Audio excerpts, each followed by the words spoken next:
राधे राधे, जय श्री कृष्ण। काफ़ी अंतराल के बाद आज एक बार फिर आप लोगों के समक्ष हाजिर हुआ हूँ, उपस्थित हूँ। गीता के बारे में कुछ अपने वक्तव्य व्यक्त करने के लिए। कोई भी ग्रंथ हो, किसी भी धर्म का, सब में अच्छी बातें लिखी गई हैं। कोई भी ग्रंथ, हिंदुओं के ग्रंथ, उपनिषद, वेद, पुराण, मुस्लिम के कुरान, जैन धर्म के, बौद्ध धर्म के, सब में अच्छी अच्छी बातें लिखी गई हैं। और अच्छी बातें जानना एक बात है, और उन बातों को जानकर समझकर जीवन में अपनाना दूसरी बात है। केवल जानना, जान करके उस पर उसका प्रचार करना, व्याख्यान देना, लोगों के बीच में ज्ञान बांटना अच्छी बात है, लेकिन इतना ही संतोषजनक नहीं है। इतने से ही समाज का कल्याण होने वाला नहीं है। जिस चीज़ को पहले बात क्या, क्यों, कैसे, किस लिए, तमाम प्रश्नों का प्रयोग होना चाहिए किसी भी धर्म के ज्ञान के लिए। पहला तथ्य क्या, यानी उसका सारा इन्फॉर्मेशन मालूम हो, जानकारी अच्छी तरह से लेनी चाहिए। मेरा प्रसंग यहाँ, मेरा संदर्भ यहाँ केवल मैंने गीता का उदाहरण लिया, उद्धृत किया है। गीता में बहुत ही अच्छी बातें बताई गई हैं। संस्कृत भाषा में है, लेकिन इसको समझकर पूरे विश्व में अनेक भाषाओं में इसका अनुवाद किया गया है। मानता हूँ कि अनुवाद से उसका मूल रूप पूर्णतः स्पष्ट नहीं होता है। संस्कृत भाषा में लिखा गया है, जिन्हें संस्कृत का ज्ञान अच्छी तरह से है वे इसको अच्छी तरह से समझ सकते हैं। और इसका अनुवाद हिंदी में, इंग्लिश में, रशियन भाषा में, अनेक भाषाओं में किया गया है। सब में अच्छी तरह से बातें बताई गई हैं, 18 अध्याय। लेकिन मेरा कहने का जो मकसद है वो ये है कि ज्ञान भले ही कम मिलो, पूरा ज्ञान न हो, कोई बात नहीं, चलेगा। लेकिन जो भी ज्ञान अर्जित करो, जो भी ज्ञान आपने हासिल किया गीता से, जब तक इसे अपने जीवन में नहीं उतारते, प्रैक्टिकल नहीं करते, तब तक वो अधूरा है। जीवन का अंतिम जो लक्ष्य है, उद्देश्य है, वो अपूर्ण है। ये जो बहुत ही पॉपुलर इसका है श्लोक, कर्मण्येवाधिकारस्ते मा फलेषु कदाचन, कर्मण्येवाधिकारस्ते मा फलेषु कदाचन। काम करने का ही हमारा अधिकार है, फल की इच्छा न करें। बहुत छोटी सी बात है। अक्सर हम लोग प्रसंग बस समय आने पर इसका उदाहरण देते हैं, बोलते हैं, कहते हैं, समझाते हैं लोगों के बीच में कि गीता में बहुत अच्छी बात कही गई है। छोटा सा केवल एक श्लोक का अर्धभाग है। काम करने में ही मेरा, भगवान श्री कृष्ण ने अर्जुन को उपदेश देते हुए कहा है कि काम करने में ही हमारा अधिकार है। हम काम कर सकते हैं, फल की इच्छा मत करो, फल की इच्छा छोड़ दो दूसरों के ऊपर, अच्छे कर्म करते रहो, करते जाओ। लेकिन अब मैं वर्तमान का उदाहरण दे रहा हूँ। वर्तमान समय में हो क्या रहा है, ये सर्वविदित बात है, सब जानते हैं, ऐसा कहा गया है। अच्छा खासा 2-2 घंटे का व्याख्यान इस पर दिया जा सकता है, लेकिन हम में से कितने लोग इसे अपने जीवन में साक्षात उतारते हैं? बहुत कम, नाम मात्र का। मैं तो कहूँगा कि 0.0 समथिंग ओनली, 1% भी नहीं समाज में आजकल कर्म छोड़ो, फल की, पहले फल देख करके ही कर्म किया जा रहा है। ऐसा हमें ये फल लेना है, इस फल को पाने के लिए हमें ये कर्म करना है, ऐसा एकदम विपरीत।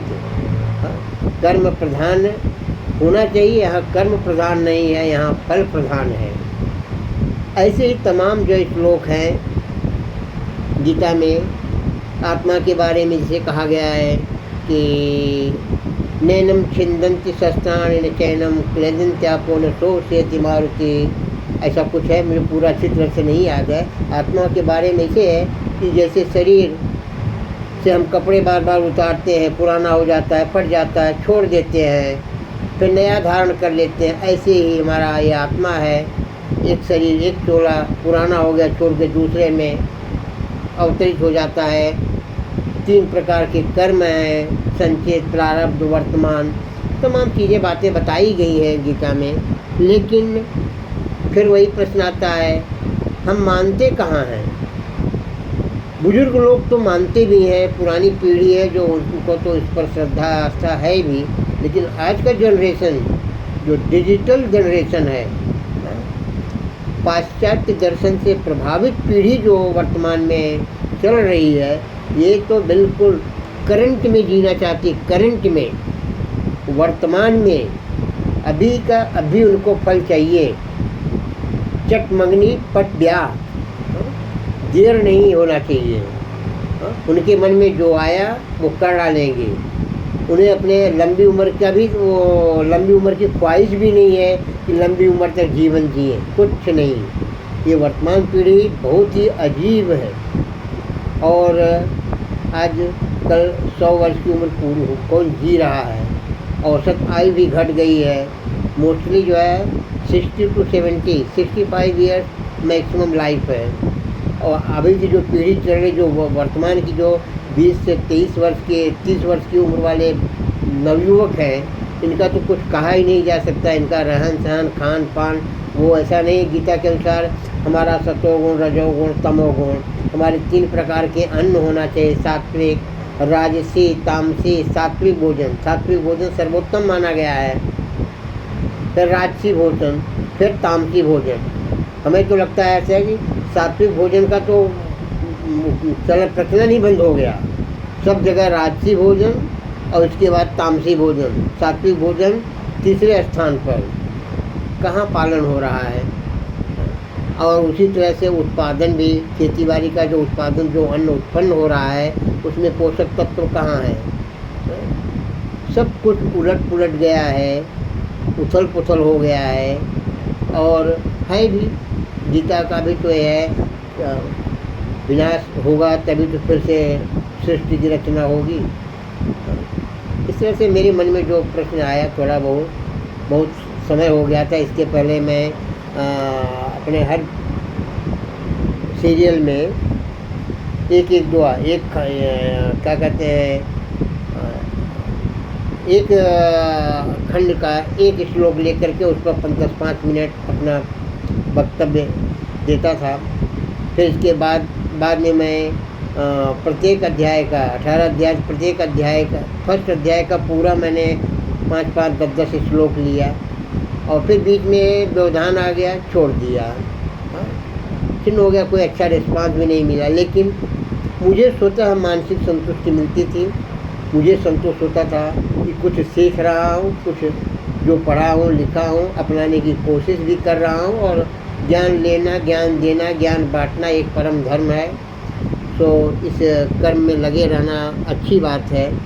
प्रयास किया थोड़ा सा एज ए होल, एग्रीगेट, पूरा एज ए होल गीता का जो मैंने सारांश पढ़ा, जो मुझे समझ में आया, उसमें एक कमी वर्तमान में ये पढ़ते तो हैं। गांव में आया हूँ इस समय, अखंड रामायण हर जगह प्रतिदिन, एक जगह ख़त्म होता नहीं है तब तक दूसरी जगह शुरू। कोई सुनता नहीं है, बस खाली शोरगुल, साउंड पोल्यूशन। श्रद्धा नहीं, केवल दिखावा है। श्रद्धा से कोई सुनता नहीं। गाना बजाना जैसे उनको बने, एक ने 1000 रुपया खर्च किया, दूसरा उनसे बढ़ के 5000 खर्च किया। इस तरह से एक कंपटीशन हो रहा है अखंड रामायण कहलवाने का भी। श्रद्धा नहीं है उसमें। रामचरितमानस में जैसे उसके पात्र ने जीवन जिया है, उस जीवन को अपने जीवन में अपनाना, वैसा आचरण करना, इन सब का कहीं उपयोग नहीं है। तो आडंबर, छल, कपट, दिखावा हर जगह है। मेरा तो एक प्रयास है, स्वांतः सुखाय, मैं खुद अपने सुख के लिए आप लोगों के बीच में हूँ। कुछ देर मुझे भी मानसिक शांति मिलती है, मन भटकता नहीं है प्रवचन करने में, प्रवचन सुनने में, पढ़ने में।